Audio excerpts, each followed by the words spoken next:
for emergency fund.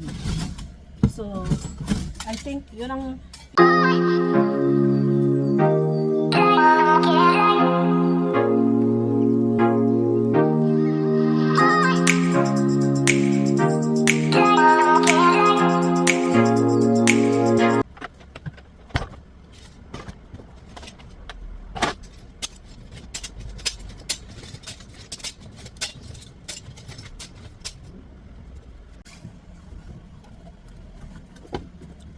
hello everyone.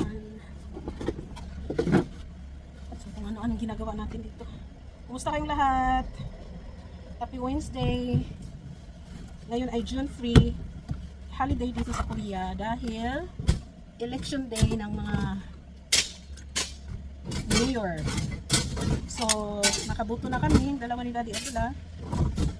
So kaya late tayo ng pagpunta dito sa working place dahil alams na sa umaga, ang daming gagawin, daming trabaho. Tapos bumoto pa kami. So pagkatapos, dumiretso na kami dito. So yun.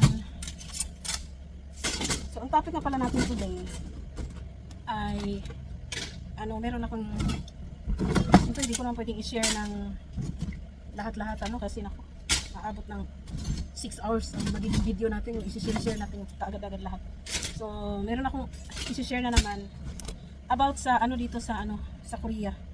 Kung paano mag-save ang mga Koreans or kahit kami na din na nandito sa Korea. Paano kami mag-save ng for emergency fund.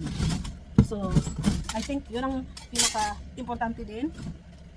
Isa sa mga pinaka-importante na kailangan may tayo emergency fund. So, dito po sa Korea, ang style naman ng pag-save ng emergency fund, halos lahat ng mga tao dito meron talagang mga insurance. So kahit sa anong bansa naman may mga insurance talaga yung mga tao. Life insurance, health insurance, ganon. So aside sa meron naman kami ditong national healthcare, so meron din kaming health insurance na naka-attach siya sa life insurance. At saka halimbawa, so sa national health namin insurance, so meron na kaming doon, discounted na kami ng 70%. So pag may private insurance pa, tapos nakakabit yung health insurance naka-attach, so meron kami doon na 80, more or less 80% refundable sa namin kung nagpapadoktor kami, inpatient or outpatient naman, lahat.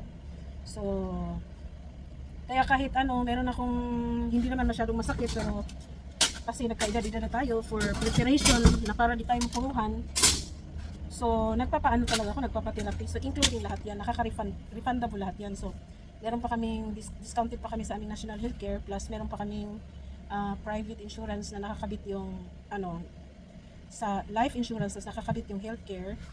So, mga 80% more or less. So, malaking bagay na po yung iba, umaabot ng 90, depende kung anong year kami nag-apply. So, nare-refund yung kunyari, nare-refund yung mga bayad ko sa therapy. Yun ang paghahanda dito sa Korea naman. Kasi hindi na kailangan na kasi talagang nakahanda na sila lahat pinag-isipan na nila yan, kaya nga sila matipid, wise nga sila sa magaling silang gumawa ng pera talaga ng mga Korean.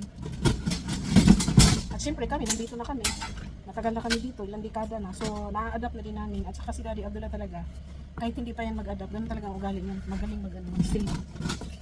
So yun ang importante, no? So hindi kagaya sa atin sa Pinas na pag nagkasakit, walang hindi iniisip yung kumbaga kung ano yung kaligayahan ngayong araw na ito, yun lang talaga. Halimbawa meron namang pera na, kasi marami akong kakilalang ganun, at saka me myself ganun din ang style ko noon, na dahil sa sobrang bait natin, malambot ang puso natin, basta lahat ng mga kabaitan, kahit wala ka na, kahit 500 pesos na lang natira sa pocket mo, tapos may nangangailangan, bibigay mo yan kahit wala na sa'yo. Ganun ang style kasi ng mga Pilipino, pero sa mga Korean di ganun. So laging future ang iniisip. Pero meron din namang ibang mga Korean na hindi din ganun mag-isip, na gastos din ang gastos. May mga ganun din, pero yung mga yon bihira lang. Hindi naman marami, kasi iba yung mindset ng mga Korean So ganito yan, ang mga Korean, malaki yung mga coverage ng mga insurance nila. So pag pag may emergency, insurance ang ginagamit.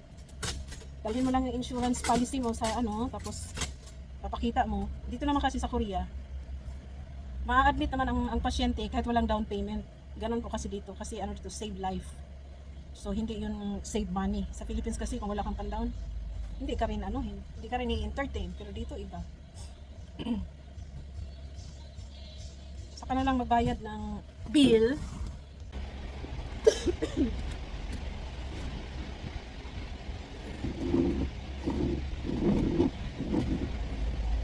Ay, ang init na dito sa Korea. 29 degrees kami today. Mga bandang 5 o'clock, nasa 28, 27. Pero mainit na talaga. Summer na here in Korea. Sensya na kayo, maingay ang electric fan. So back to the topic po tayo. Yun. Dito kasi sa Korea, hindi na kailangan mag-down payment ng malaking amount. Wala talagang down payment dito sa Korea. Pakita mo lang yung Korean ID mo. Tapos i-ano nila sa computer. Pagkatapos lahat ng check out, kung ano-ano, saka na magbayad. Tapos kung na-admit naman, pakita mo lang yung, pag sa malaking hospital, pakita mo lang yung insurance mo. O kahit nung ako nun, hindi ko naman pinakita yung insurance ko. Pakita ko lang yung ID ko, yung Korean ID ko. Wala na, admit na ako. Tapos pagka na-discharge na, doon na lahat yung computation kung magkano lahat ang charge, magkano lahat ang babayaran. Ganon dito sa Korea.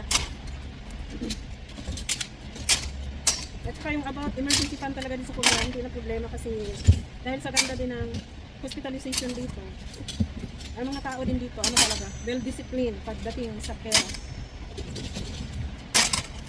Well, meron namang hindi rin ganon talaga, pero kadalasan, ganon talaga ang mindset ng mga Korean. So, nabasa ko kasi doon sa ano sa comment section ko, si ano pala, si Ate GB. Sabi niya, mas maganda daw na may emergency fund. Yes, sis, shout out sa'yo, talagang maganda. Kahit anong bansa, kahit saan bansa tayo nakatira, kahit di naman tayo mayaman, pero kaya natin mag-save talaga tayo kasi importante talaga yung ano, emergency. At saka ang mga Korean, meron din yan silang travel fund.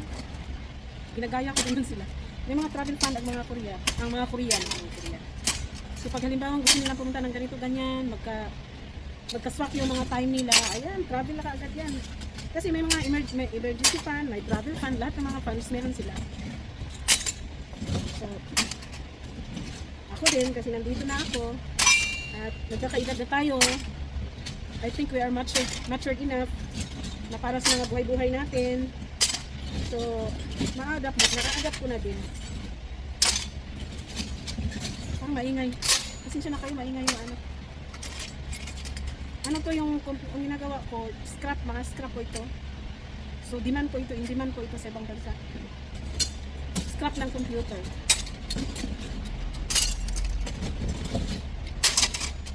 So, maganda din ang effect ng vlog, no? Kasi pag may ginagawa, para ka din may kausap ba? Saka napabilis yung trabaho ko. Okay. Nakaka-inspired. Shout out sa lahat ng mga vloggers dyan. Kayo lang ang makaka-relate sa mga sinasabi ko.